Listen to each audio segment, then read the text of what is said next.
지금 고려 말에 대해서 배우고 있지. 고려시대. 이제 고려시대 말기야. 그럼 고려시대 말기 집중해서 듣고. 네. 고려시대 말기에 그 사회에 큰 변화를 일으킨 두 가지 사건이 있었어. 그거에 대해서 오늘 공부해보자. 이제 문익점이라고 알아? 목화씨. 오우, 안 해? 목화씨 어떻게 들어왔어? 그 붓 끝에다가 넣어가지고. 그냥 문익점이 그렇게 했다는 걸 드라마틱하게 표현하게 그런 거지. 당시 원나라에서 목화씨가 밖으로 가지고 나가는 금지 품목도 아니었고, 뭐 그런 거야. 그냥 좀, 그건 좀 약간 지어낸 얘기고. 그러니까, 문익점이 목화씨를 가져와서, 이 목화로 만든 옷이, 면이라고도 하고, 무명이라고도 하는 거야. 네. 어? 네. 그러면 문익점이 당시 상황에 대해서 설명해 줄게. 당시 고려는 공민왕이 왕이었잖아. 네. 공민왕 정책이 뭐야? 그 원의 간섭을 그렇지. 받지 않- 반원 자주. 한마디로 하면. 그러면 원나라는 그때 최고 실세가 기왕후였지. 우리나라 공려 출신. 응? 기왕후 입장에서는 기왕후는 이 공민왕을 내쫓고 다른 사람을 왕으로 옮기려고 하는 그런 시기야. 응? 이런 시기에 기왕후는 덕훈군이라는 사람한테 군사 10,000명을 줘서 고려를 보내. 근데 이때 또 고려는 원의 사신단을 보내. 그 사신단 일행에 문익점이 껴있는 거야. 그러니까 문익점이 원나라로 갈 때 그 덕훈군이라는 새로운 왕이 군사 10,000명을 이끌고 덕훈군은 고려로 가는 거야. 고려. 문익점 원에 갈 때. 그럼 서로 길이 엇갈리겠지. 이렇게 문익점이 원나라로 가는 길에 문익점은 덕훈군 편을 든 거야. 새로운 왕 편에 쓴 거야. 그럼 원나라 사신을 갔는데 이 새로운 왕이 군사열명을 가지고 고려병이랑 싸웠는데 고려가 이겼어. 고려군이. 그러면 덕훈군 새로운 왕을 편든 사람들은 이제 큰일 났지. 상황이 안 좋지. 국민의 입장에서는 그런 상황이야. 근데 문익점이 원나라에 가서 이를 보고 이 목화를 봤는데 이 목화를 가지고 가면 우리나라 사람한테 도움이 되겠다. 이 사람은 지금 당장 고려로 돌아오면 죽을 수도 있잖아. 응? 반역을 한 편에 들었으니까 죽을 수 있는데 그런 와중에서도 백성들의 삶이 좀 나아지겠다고 목화씨를 주머니에 따서 목화씨 싸갖고 들어온 거야. 자기가 죽을지도 모르지만 국민들을 위해서 이렇게 세심한 것 하나까지 챙기는 사람, 이런 사람들이 결국은 정치해야 되고 관리를 해야 되는 거야. 그런 면에서 문익점이라는 사람은 참 좋은 것 같아. 그래서 하여간 그렇게 목화씨를 가지고 들어왔는데 다행히 목숨은 면했고 그냥 관직만 뺏겼어. 그래서 고향에 내려가서 장인이랑 정천익이라는 분이랑 장인이야 같이 나눠서 심었어. 그런데 꽃이라는 게 그냥 어느 나라에 어느 지역에 딱 심는다고 되는 게 아니라 풍토가 맞아야 되잖아. 습도도 맞고 여러 가지 상황이. 다 문익점이랑 나눠서 심었는데 문익점이 심은 건 다 죽었어. 근데 정천익이 심은 게 한 개 성공한 거야. 자, 한 개라도 성공했으니까 우리 내년에 또 해보자. 그래갖고 3년 뒤에는 고을 사람들한테 다 나눠줄 정도로 이제 목화가 일반화 돼버린 거지.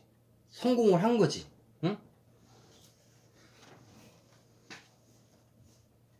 그러면 목화만 있다고 다 옷이 되는 건 아니잖아. 문익점에 손자가 있어. 문익점에 손자가 있는데 하나는 이름이 문내래, 하나는 또 다른 손자는 문영이래. 근데 목화에서 실을 뽑아내가지고 옷을 만드는 기구가 있어야 되잖아. 응? 그 기구를 이 정천익이라는 장인이 원나라 승려 홍원이라는 사람한테 막 부탁을 하고 이렇게 해서 그 기구를 만들어냈어.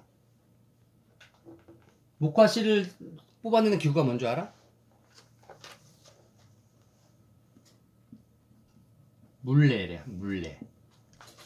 물레방아. 물레래. 그럼 원래 돌아가는 거야. 돌아가면서 이렇게 뽑아내는 건데, 그 기구를 만든 게 국유가 물레고 이 사람이 만들었다 해서 손자 때까지 문례가 물레가 됐다 이런 설이 있고, 그 다음에 이 물레로 해서 실을 뽑았지. 물레 실을 뽑았으면 그 실로 해서 옷을 만들었잖아. 그 옷 이름이 뭐야? 옷을 만든 사람이 문영이래. 그래서 무명. 아.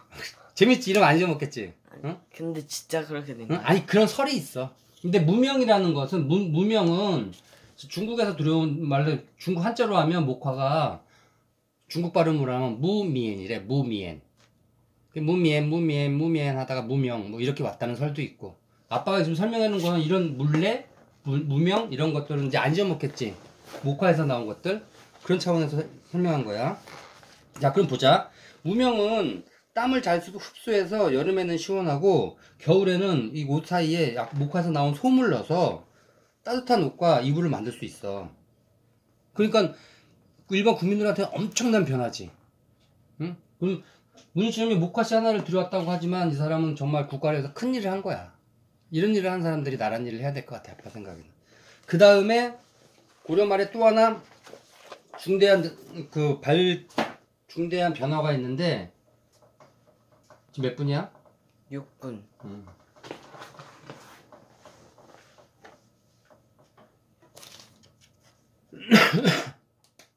이 최무선 들어봤어? 들어본 것 같은데 그 화약? 그렇지. 화약을 만든 사람, 화약과 화표를 발명한 사람이야.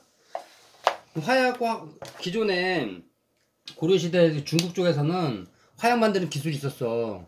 그럼 이 당시 화약이라고 말하면 지금의 이해하기 쉽게 얘기하면 핵무기인 거야. 최고의 발달된 무기야. 이걸 다른 나라한테 주려고 하겠어? 기술을? 지금도 그러잖아. 기존에 있는 핵을 갖고 있는 나라 이외에는 핵을 만들지 말라 그러잖아. 이것도 아주 자기 이기주의인 거지. 진짜로 인류를 위하면 핵이 위험하고 인류가 위험하면 자기들이 갖고 있는 핵도 폐기하고 완전 핵 없는 세상을 만들어야지. 자기들은 핵 갖고 우리 갖고 있으니까 어쩔 수 없고 앞으로 다른 나라가 만들면 지구에 위험하니까 핵을 만들지 말라? 논리가 안 맞는 거지. 이기주의, 국제사회가 그런 거야. 이기주의인 거야. 하여간 그 당시에 화약은 이 정도의 강력한 무기였기 때문에 외국으로 나가는 걸 되게 꺼리고 있었어. 근데 우리나라 최무선이라는 사람이 이 화약을 끈질기게 개발을 했어. 그 화약의 원료에는 염초, 유황, 숯 이런 것들 이런 걸로 하는데 제일 중요한 게 염초래. 그러니까 염초는 빛이 검고 매운맛이 나는 흙에 쑥이나 곡식줄기, 나무 등을 태운 채 그리고 물을 끓여 만드는데 만드는 솜씨에 따라서 성능이 달라졌대. 그리고 유황과 숯을 어떤 비율에 따라서 따르느냐에 따라서 성능도 달라졌대. 그러니까 채무선은 이런 거듭된 실험을 한 결과 최고의 그 혼합 비율을 알아내 가지고 화포를 만들었다는 거야. 그래서 이 화포를 만들어서 나라에 건의를 해서 화통도감이라는 걸 만들어. 이게 뭐? 화통도감. 화포를 만드는 총괄적으로 지휘하는 관청이지. 그 시험에 나올 수도 있겠다. 화통도감. 채무선이야. 그리고 채무선이 이 화통도감을 설치해서 책임자가 된 다음에 계속 화약을 연구하게 됐고, 그 당시 우리나라 주변에는 외구들이 계속 침범을 했잖아. 외구들은 왜 그렇게 침범을 할까, 우리나라를? 우리나라 땅이 좋으니까. 걔네들은 그 스시마섬이나 그냥